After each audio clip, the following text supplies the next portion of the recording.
السنة مثل سفينة نوح، من ركبها نجا ومن تركها غرق. الحمد لله الذي أرسل رسوله بالهدى ودين الحق ليظهره على الدين كله وكفى بالله شهيدا وأشهد أن لا إله إلا الله وحده لا شريك له وأشهد أن محمدا عبده ورسوله صلى الله عليه وعلى آله وصحبه أجمعين. أما بعد, as to what proceeds, after praising Allah the Most High, separated from His creation in a manner which befits His Majesty, with love and veneration exclusively for Him, and then requesting He, the Most High, to send His Salah and Salam upon our final Prophet and Messenger, Khatamul Anbiya wal Mursaleen, Muhammad ibn Abdullah al-Qurashi, alayhi salatu wassalam. We meet once again for our weekly meeting to study the book authored by the great al-Allāmah, Muhaddith and Faqih, al-Salām Mubārakpūrī, rahimahullah ta'ala, known as Imām al-Bukhārī or Imām al-Bukhārī, the legacy of Imam al-Bukhari, rahimahullah ta'ala. In our previous session, we started to read about his upbringing, education and teachers. This is where we got to. Imam al-Bukhari, rahimahullah ta'ala's upbringing, education and teachers. So, Shaykh al-Salām Mubārakpūrī, rahimahullah ta'ala, started to talk about the upbringing of Imam al-Bukhari, rahimahullah ta'ala. He mentioned the methodology or the manhaj in nurturing Imam al-Bukhari, rahimahullah ta'ala, and teaching. In the previous meeting, I mentioned that all parents should learn from the parents of Imam al-Bukhari, rahimahullah ta'ala, especially the mother of Imam al-Bukhari, rahimahullah ta'ala. The love for seeking knowledge and the passion for seeking knowledge should be instilled in the hearts of our young children. And like I mentioned before, that parents have to facilitate for their children to seek knowledge. An important point here that should be noted is that this nurturing, this upbringing, tarbiyah of Imam al-Bukhari, or the tarbiyah of our children, should start at an early age. If you look at most of the scholars, or you can say the normal standard or the benchmark for all the great scholars that Allah subhanahu wa ta'ala granted oceans of knowledge, most of them started their journey of seeking knowledge at a very young age, before the age of Tamiz, etc. So we as parents, we have to try and follow the footsteps of Imam al-Bukhari rahimahullah ta'ala's parents. And we have to encourage our children and facilitate for our children and persuade our children to start seeking knowledge at an early age and put the love of seeking knowledge about Islam from an early age. The Shaykh rahimahullah, he mentioned al-Qastalani, a statement which al-Qastalani quoted. So who is al-Qastalani? These are names that are mentioned, which you should note down. Al-Qastalani was a scholar that was born in the year 851 after Hijrah, died in the year 923 after Hijrah. His full name is Shihabuddin Abu Abbas Ahmad ibn Muhammad ibn Abi Bakr al-Qastalani.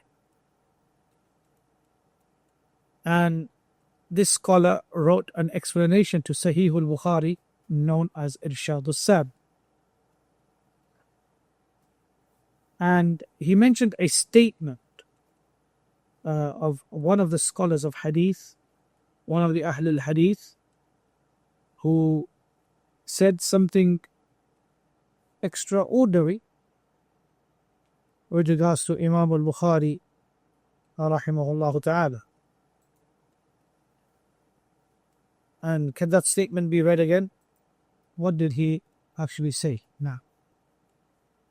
So Imam al-Bukhari rahimahullah ta'ala, his nurturing started in the lap of knowledge until he matured.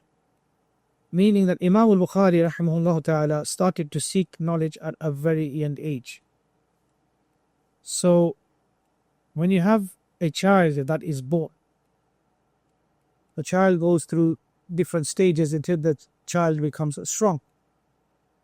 When the child is immediately born, it's extremely weak and it requires special attention. And then it starts to grow and mature. So Imam al-Bukhari rahimahullah ta'ala, if you look at his early life, it is as though if you were to analyze his early life, you could see that from the very start of his life, his journey of seeking knowledge began. Meaning that as soon as he opened his eyes on this earth, he was in the environment, he was in the atmosphere of knowledge. That his growing and his maturity was hand in hand when it came to seeking knowledge. As soon as he reached an age where he was able to differentiate between things, which is known as the age of Tamīz, then his heart began to lean towards memorizing and verifying hadith. So until that, he was there in the environment learning about al-Islam. So we can understand from this that from the moment that the child opens its eyes, an environment should be created. The atmosphere that the child should be living in should be of loving knowledge and the importance of seeking knowledge and seeking knowledge.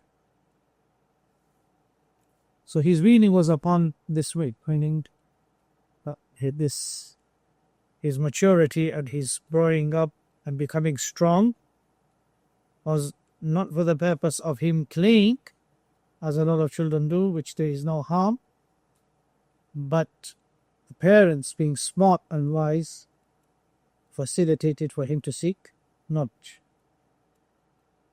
And this continued from the time he was born until he reached the age of Tamīz, where at the age of Tamīz is when a child is able to differentiate between things, is able to differentiate between a male and a female, etc.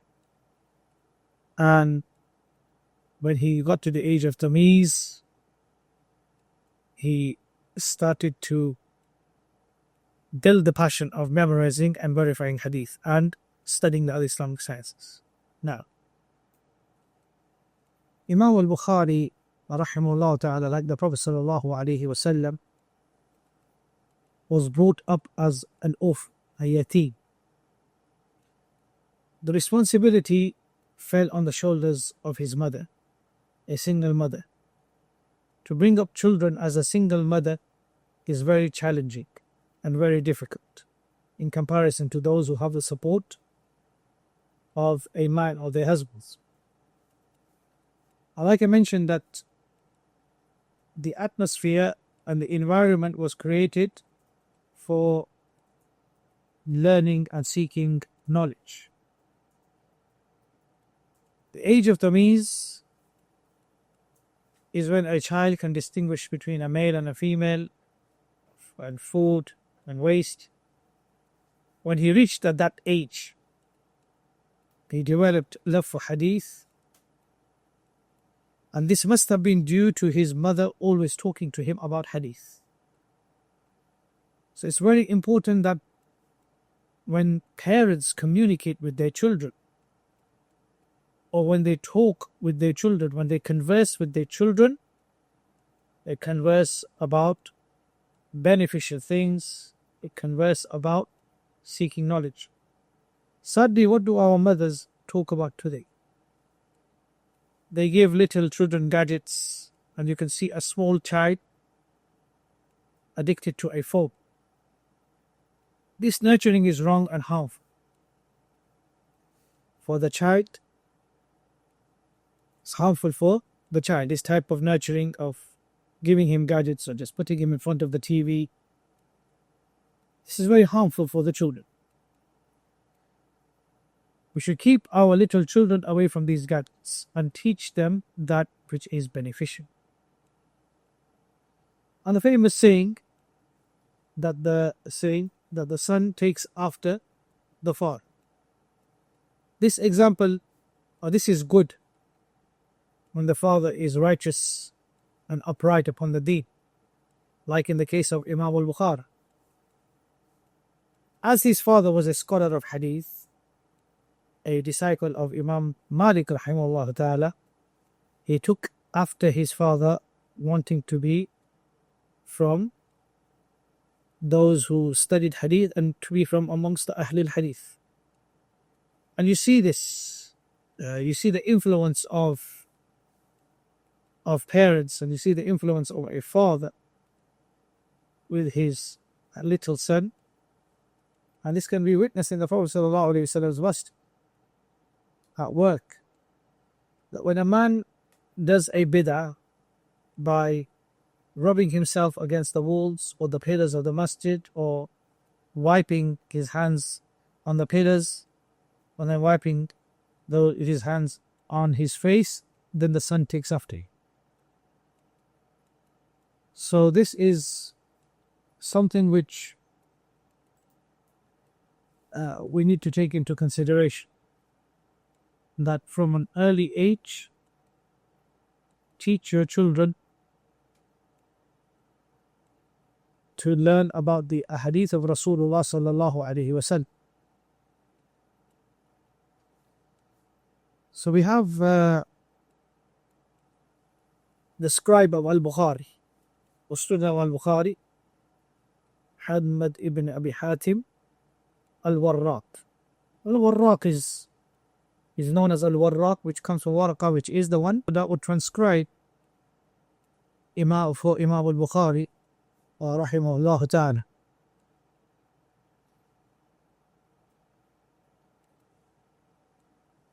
He was a student of Imam al-Bukhari. He said that when a student is with his teacher will mention beneficial things to his students, and sometimes he will mention personal things. Those personal things that are mentioned to certain students who may be close to the teacher or close to the Shaykh, or maybe with the Shaykh in his company at that time, will benefit. Al-Bukhari told his student that I was instilled with the passion for memorizing hadith when I was in Kuttab. I mentioned what Kuttab is. قلهمت حفظ الحديث وأنا في الكتاب. قال الوراق قلت وكم أتى عليك إذ ذاك؟ قال 10 سنين أو أقل. So he said, Kuttab is the first official madrasa that a little child go to from the age of 3 to 4 all the way to the age of Tamiz and even further. Bukhari said that I was in Kuttab when the passion for memorizing hadith was instilled within. So his student asked him, how old were you? He said, I was about 10 years old or younger. So this shows that at this age, Imam al-Bukhari, rahimahullah ta'ala, he began to participate and sit in the circles of the shuyukh, of the teachers. Such an early age. Now, so his student wrote a biography of him. Abu Ja'far al-Hamd ibn Hatim al-Warraq, not as Shama'il al-Bukhari, but this is lost. Lost meaning it must have been present and now it is no longer with us. And Al-Khatib al-Baghdad, rahimahullah, and others benefited from it, who are from the 5th century scholars. After that, Allah knows what happened. So, my advice to all the students is that install the love of hadith in your children when they are young. Don't wait until they grow up. Memorizing hadith is important at an early age. Let them memorize as much as they can. The example of Imam al-Bukhari is there from the age of 5 onwards. As soon as the child can memorize, let the child memorize the Quran and Hadith of Rasulullah sallallahu alaihi wasallam. Also taking your children to the circles of knowledge. We see a lot of parents that do take their children, young children, to the gatherings of knowledge. But their children misbehave, or they're out of control, they become a distraction, they disturb those who are there to seek knowledge. So when they attend the masajid or the gatherings of knowledge, make sure that they don't cause any disruption for others. Teach them manners on how they should attend the gatherings of knowledge. So start from now. If you have children, don't wait. Start training your children on taking them to the gatherings of knowledge, to attend and be in that environment and in that atmosphere. We need that environment and that atmosphere, which I keep focusing. We ask Allah subhanahu wa ta'ala that He grants our children, just like He granted Imam al-Bukhari rahimahullah to attend the gatherings of the people of knowledge. Now, I think so. This is one of the first recorded incidents of Imam al-Bukhari rahimahullah ta'ala when he attended the gatherings of knowledge. With regards to al-Dakhili, then there is a student of knowledge in Pakistan who has compiled a biography of al-Dakhili, where very little knowledge is known about this teacher of Imam al-Bukhari, but this student went out of his way. He is the grandson of the great muhaddith of Pakistan, al-ʿAllāmah al-Muhaddith Muhibbullah Shah al-Rashid, the elder brother of Shaykh Badruddin Siddi al-Rashid.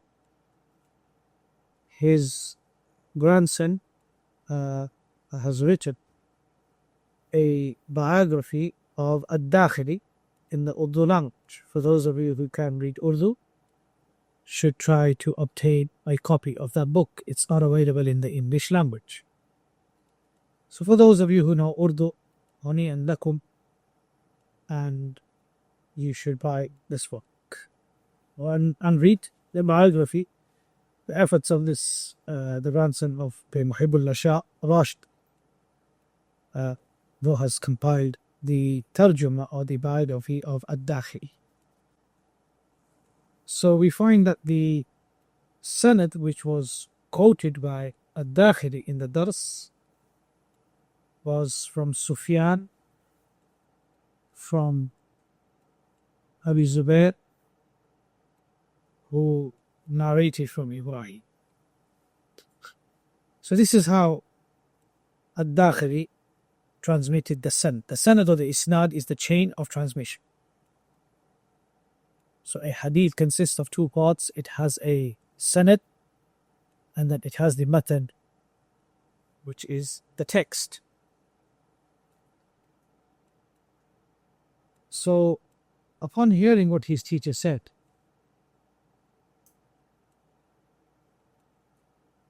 Imam al-Bukhari rahimahullah ta'ala, with the permission of his teacher, interjected, and he pointed out to his shaykh that you've made a mistake whilst transmitting or narrating the sanad.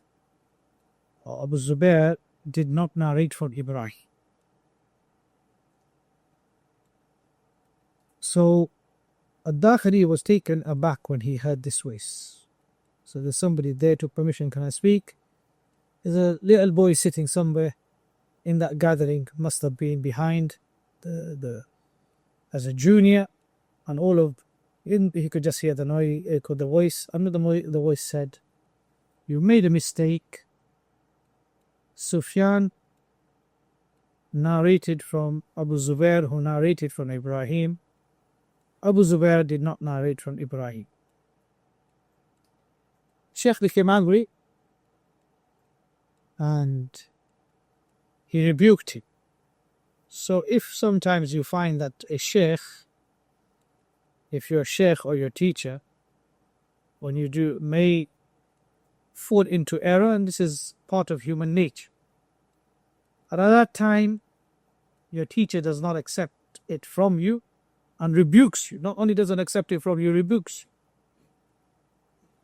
then don't become angry. Follow the footsteps of Imam al-Bukhari. And Imam al-Bukhari rahimahullah incredibly gently gave a beautiful response. And he said, refer to the original text if you have it. Now those of you who are studying Tadween al-Sunnah with me will know the importance of the scrolls here. When we talked about the documentation, the Tadween of the Sunnah, and when we talked about hadith which was written in the scrolls, parchment, different types of parchment, but understand the importance of the scrolls or the text that we have. So your teacher becomes angry, he rebukes you, he shouts back at you, and you stay. The student stays calm, and all he says is, like a request, just refer to the original text if you have it. Meaning that the Hadd al-Fasid, or that which will determine who's right and who's wrong between the two of us, should be your original scrolls. So then the lesson finished, and al-Dakhili, al-ʿAllāmah al-Dakhili went home, and he decided to refer back to the original text. So the altercation that happened between Imam al-Bukhari and his Shaykh al-ʿAllāmah al-Dakhili was in the back of his Shaykh's mind. As soon as the Shaykh got home, al-ʿAllāmah al-Dakhili got home, he must have gone back to his scrolls, and he referred to the original text, and he realized that Imam al-Bukhari was in fact correct in what he had seen.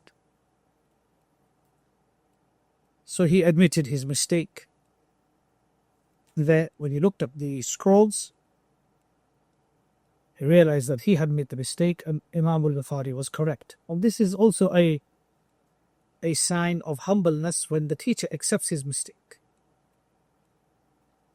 However, he left the job of correcting the sanad which he had narrated down to al-Bukhari. So he wanted to know now. So al-Dakhili was smart. Dakhili wanted to see, okay, this boy knows that I've made a mistake, but let me know if he knows the correction. Could have just been a wild guess. Something could have just come out in al-Bukhari's mind. So you narrated out either out of justice or out of wanting to test. So this the ihtimal is there, the possibility is there. Why did al-Imam al-Dakhili not make the amendment or the correction? Why did he go and approach Imam al-Bukhari direct? Either out of, people of knowledge have said, out of justice, or out of wanting to test the boy. So when he left his house, started to look for Imam al-Bukhari. So he said to al-Bukhari, you know, what's the correct? Oh boy, ya ghulam, what is the correct sanad? So Imam al-Bukhari said to him, al-Zubayr narrated from Ibrahim, not Abu Zubayr, al-Zubayr. So Dakhili took his pen and corrected his book and said, you are correct. So he made sure that he corrected that part of scroll where there may have been a mistake, or where he might have written Abu Zubayr. He corrected that part and realized that it was Zubayr. One of the students must have asked Bukhari that, what age were you when you corrected it? Bukhari replied that he was 11 years old. So the sanad that we have in here is Sufyan. So which Sufyan is being referred to here? This is the question that we need to ask. To which Sufyan is being referred to here? Sufyan ibn Sa'id ibn Nasrut al-Thawri al-Kufi. And everybody knows that Sufyan al-Thawri is thiqah. Bukhari narrated from him, Muslim narrated from him, Tirmidhi narrated from him, Sa'i narrated from him.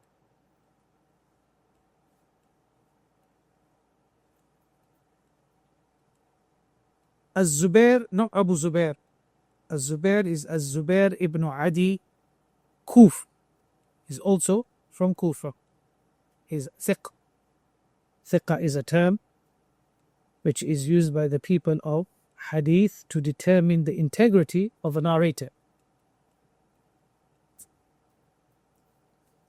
Who said, قال حدثنا سفيان عن الزبير ابن عدي كوفي ثقة.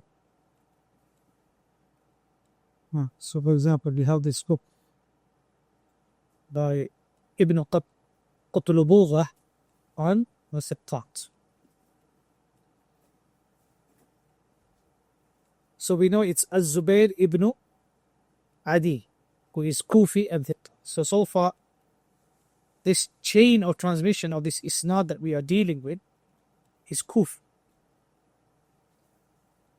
Ibn Hajar, who has a book called Tahdib al-Tahdib, which is about the narrators and the integrity of the narrators, he mentioned Az-Zubair ibn Adi Tabi'i تابعي ثقة. What did Ibn Hajar mention? This is Tahdhib al-Tahdhib, as you can see. Instead of mentioning Kufi, he mentioned Tabi'i. That which is Sahih is Kufi. And Zubair ibn Adi, then Kufi is Thiqah. Ad-Daraqutni mentioned in the Du'afa wal-Matrukeen that Az-Zubair Thiqatun. And all the groups, the great Jama'ah of Muhaddithin have narrated. Then we have Ibrahim. Who is this Ibrahim? Ibrahim, Abu Dawood and Nasai have narrated from him. He is Ibrahim al-Nakh'i. Ibrahim, his full name is Ibrahim ibn Yazid ibn Qais ibn al-Aswad ibn Amr al-Nakh'i, Abu Imran al-Kufi. Al-Ijri said about him, thiq. Ijri is a person who operates 12 who determines the integrity of the narrators. And he was a mufti of Kufa. There was two muftis of Kufa at that time, him and Sha'bi. They say about it. So this is the sanad that we have. We have Sufyan, al-Thawri, al-Zubayr ibn Adi, and Ibrahim al-Nakhi. If somebody is smart, they will say that there is something special about this sanad. Who could tell me what is special about this particular sanad? Oh. What's something special? There's a special thing about this sanad. Now, the sanad is al-Kufi. Everybody in the sanad is from Kufa. How did we determine that it is Sufyan al-Thawri and not Sufyan ibn Uyayna? By knowing that Sufyan ibn Uyayna was not from Kufa. Sufyan ibn Uyayna was from another place. Sufyan al-Thawri was from Kufa.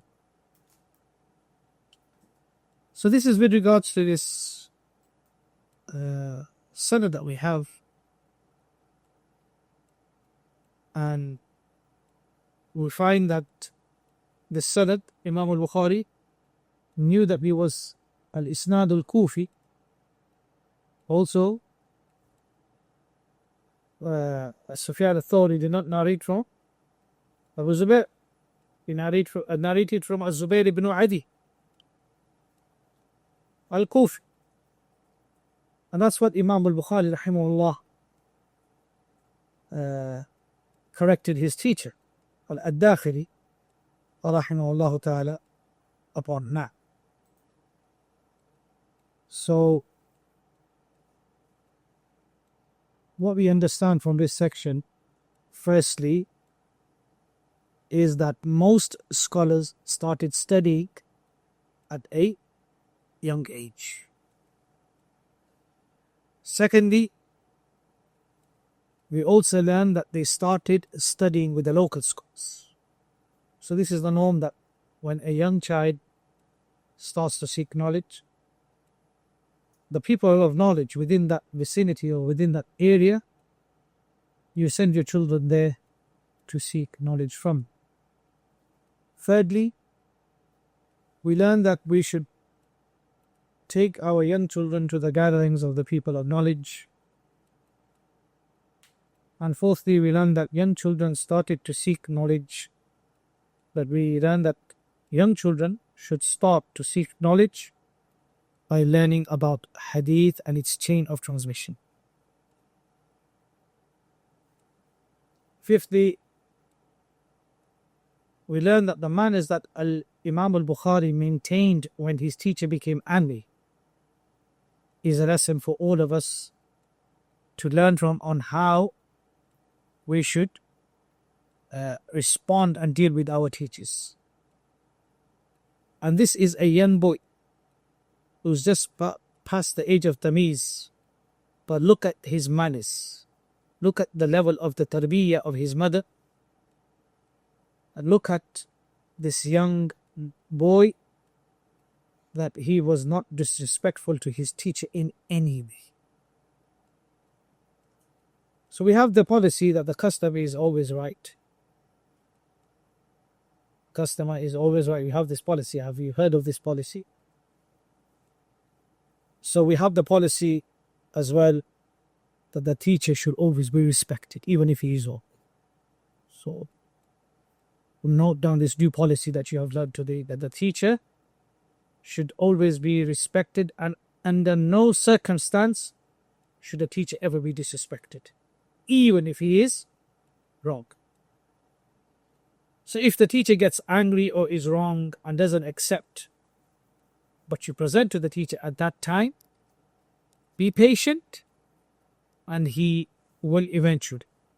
Because if the teacher is sincere and he's there to seek the truth just as he is teaching you to seek the truth, eventually he will come around. So don't badmouth or conspire against him like a lot of people do. And they fall up with the teacher and that's it. They want to lash out on that teacher and they want to completely do a character assassination and humiliating, forgetting that once upon a time, this same teacher was the very same person who was feeding them with nutritious knowledge. 6.3. The passion for memorizing hadith should lead the student of knowledge to memorize Sahih. You find that Imam al-Bukhari started to memorize hadith, and then from memorizing hadith, it went on to move to memorize Sahih hadith. 7thly, the method of mastering the different disciplines of hadith, ulum al-hadith, is to start memorizing those hadith with their chains of transmission if possible. Knowing the authentic ones from the inauthentic. And 8thly, some important points to focus on when studying the sciences of hadith, ulum al-hadith. What are from what Shaykh al-Salām Mubārakpūrī has mentioned, we can mention about 6 here that are very important related to ulum al-hadith. Number 1 is memorizing hadith.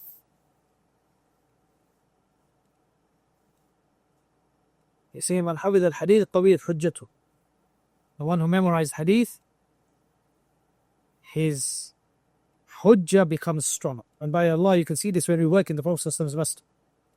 And the people of bid'ah come, and when we dialogue with them, they are silenced. When you're able to, if you have memorized the narrations, then you can silence. And with memorizing hadith, you should ask Allah to grant you the gift of istihdar. Istihdar is when you're constantly able to cite and recall from your memory at that instant moment when it's important. Meaning that the moment comes for a few seconds and there you know the hadith and you're able to quote. Sometimes you may have memorized the hadith but you can't recall it. So memorizing hifz with istihdar is very important. Second is knowing authentic hadith from inauthentic ones.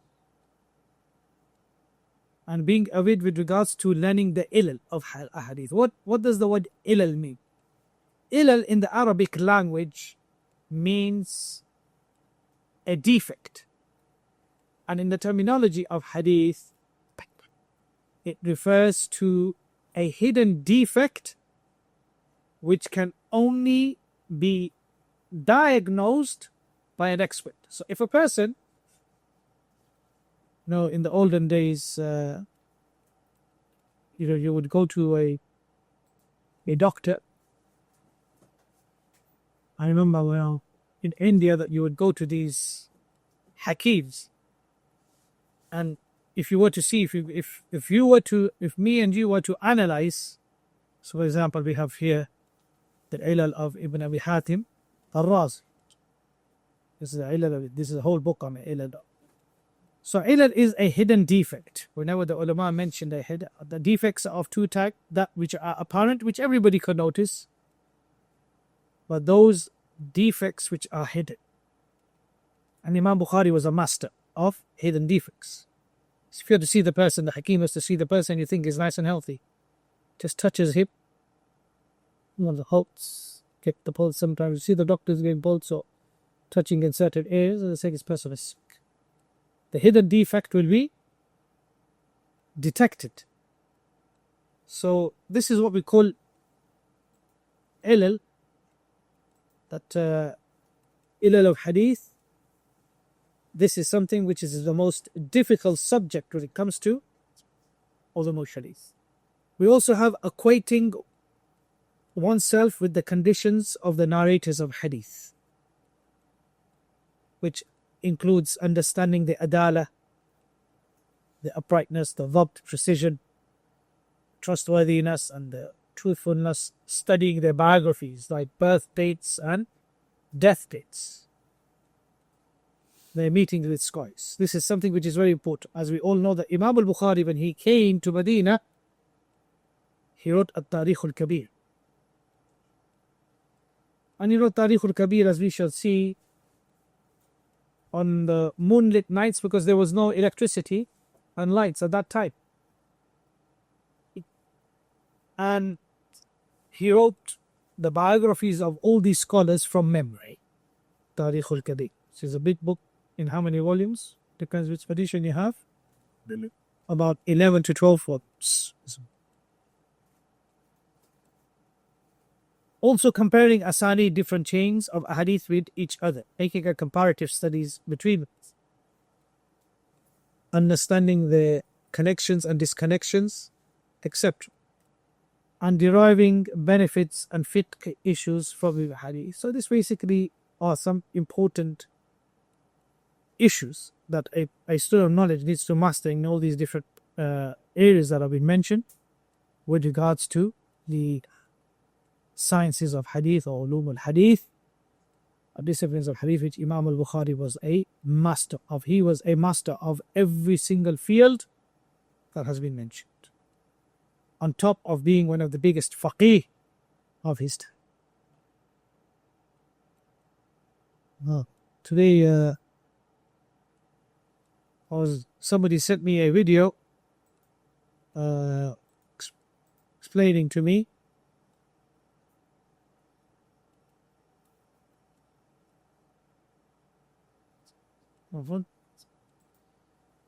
somebody sent me a video today where a foolish individual was quoting a Ahmad Raza Khan Darelvi, who was analyzing al-Bukhari, and they said that Bukhari did not know the Arabic language. Like I said, that this, just because you call Imam al-Bukhari and say his book is the most authentic book, that's a cover-up then, or that's a wild card, or that's like a license now to attack him implicitly and in an ambiguous manner. So this will be covered in this biography of Imam al-Bukhari. Shaykh al-Salām Mubārakpūrī did mention that the attackers of al-Bukhari are there within those within the ranks of al-Sunnah who pretend to say that Bukhari is the most authentic book after the Quran, and they read Bukhari for barakah, they don't read Bukhari to follow it, as we shall see. So this needs a response, and we hope that somebody from amongst you will defend the honor of Imam al-Bukhari by responding back to this howling dog. I was trying to say that Imam al-Bukhari was not strong in the Arabic language. This will suffice us here for today, inshallah, and then in the next lesson we should have his major teachers in Bukhara. Class will stop here. Barakallahu feekum wa jazākum wa nafa'a bikum wa Islam al-Muslimeen.